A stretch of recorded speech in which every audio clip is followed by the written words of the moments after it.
As mayor, what do you intend to do? And in the case of Mayor Trinidad, what are you doing to prepare for the effects of climate change? Ladies first. Nung ako po ay konsehal ulit, 1998 hanggang 2000 po, meron po kami pinasa ng isa namin kasamang konsehal, sa aking pagkakatanday si Konsehal Attorney Cabrera, yung greening of Pasay City po, Mayor, na nagsasaad na dapat ang ating mga kumukuha ng permit ay binibigyan ng isang pagkakautos, dahil ito po isang ordinansa, na dapat po meron silang itinatayong puno sa bawat itatayo ng konstruksyon. Didiligan nila at aalagaan, at kung hindi po sila po pagmumultahin. Hindi ko lang po alam kung yun po yung na-implement, pero nung po ako'y konsyal, yun po yung naipasa po namin sa konseho. Isa sa mga bagay na talaga po yung makakatulong sa aming syudad. At siyempre po, pag nabating ang panahon, ako naman ang sinuwerte at mamuno ng aming syudad bilang isang ina, lahat po ng sasakyan na dadaan sa aming lugar na mayroon pang maitim na usok, talaga pong pai-implement ko po ang batas. Uhulihin po sa syudad ng Pasay, bawal po dumaan ng ganong klaseng sasakyan. All right, we'll give Mayor Trinidad an opportunity to answer the same question.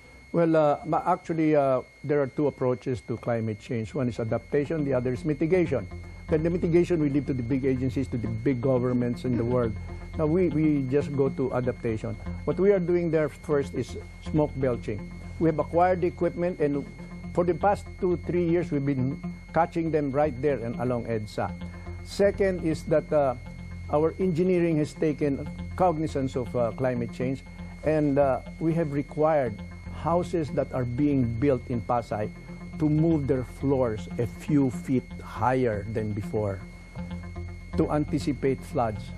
Because right now, you build your your floor street level, hindi na pwede ngayon. You have to build it several feet higher.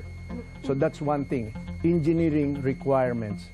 Second is this requirement of putting up plants, walang space eh. How can you put the plant in the middle of a condo unit? So we have gone into hydroponics, which is plants which live on water and you can put it anywhere else. And Congresswoman D, do you have anything to add to what you said earlier, or to comment on Mayor Trinidad's answer? Maganda po yung sinabi ni Mayor. Sana po maituro sa atin ng kanyang city engineer kung nasan itong mga lugar nito para makita ko at maintindihan po na pwede pala yung ganun. Okay. What is the most important thing to do to rid City Hall of corruption? Mayor Trinidad, 1 minute, sir. Well, the first thing we did was we took care of the ARTA, that is the Anti-Red Tape Act. We passed our ARTA, our Citizens Charter, we call it, in record time. It lays down what a department should do and how soon you could get what your paper which you bring in, and who are the people to see and how much to pay. That gives right away the citizen what should be done and if more is demanded from him. And we got the help of the civil service here. And the civil services sent us so many local governments to follow the pattern of our Citizens Charter. If you have that and follow that strictly, I think you've beaten graft and corruption by at least 50%. So that's one good step. The other is to maybe bring in a big salary scale so that the poor government employee will not be tempted if an offer is made. Okay, Congresswoman D, your comment and your answer. Ang sa akin po siguro, magiging transparent po ako sa lahat ng anggulo. Ako po yung naging konsyal at naging 2 terminong congresswoman. Ako po yung walang naging kaso sa pagiging kaso po ng graft and corruption. At I will lead by example. Hihikayatin ko po ang mga mamamayan ng aming lungsod na sumama at manood sa pagbabudget deliberation, paggawa ng aming budget para maintindihan nila sa napupunta ang kanilang pera. At ganoon din po sa mga bidding process po, kailangan imbitahan ng mga sektor ng mga naninirahan sa aming lugar para maunawaan nila na ang pera nila ito ang mga ginagastos. Magiging transparent po ako at ako po ay mamumuno na may isang magandang halimbawa para sa aking mamamayan. Iyo. Could you comment on what Mayor Trinidad had to say about his own anti-corruption measures, whether you think they've been effective? Siguro po sa panahon po ng ating mayor, yun ang kanilang ginagawang sistema, siguro po ang aking pagkakaintindi nakabawas ng 50%. Hindi ko man sinasabing magagawa ko yung 50%, pero ang sa akin nga po sana higit pa sa 50%.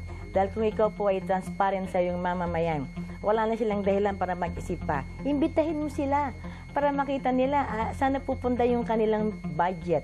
At doon po, mababawasan po ang graft and corruption. Dahil sila mismo, i-involve ko po sila sa lahat ng sandali pagdating sa kanilang pondo. Mayor, Congresswoman D seems to be suggesting that your administration is less than transparent. Would you like to respond? No, I don't think she said that. She just said that she will invite people to participate in the bidding process and participate in the preparation of the budget. My answer to that is you'll have chaos. There should be a better structure to do this. You can be transparent. You can be transparent in your contracts, in your dealings. The law provides for membership from NGOs, POs into these bodies.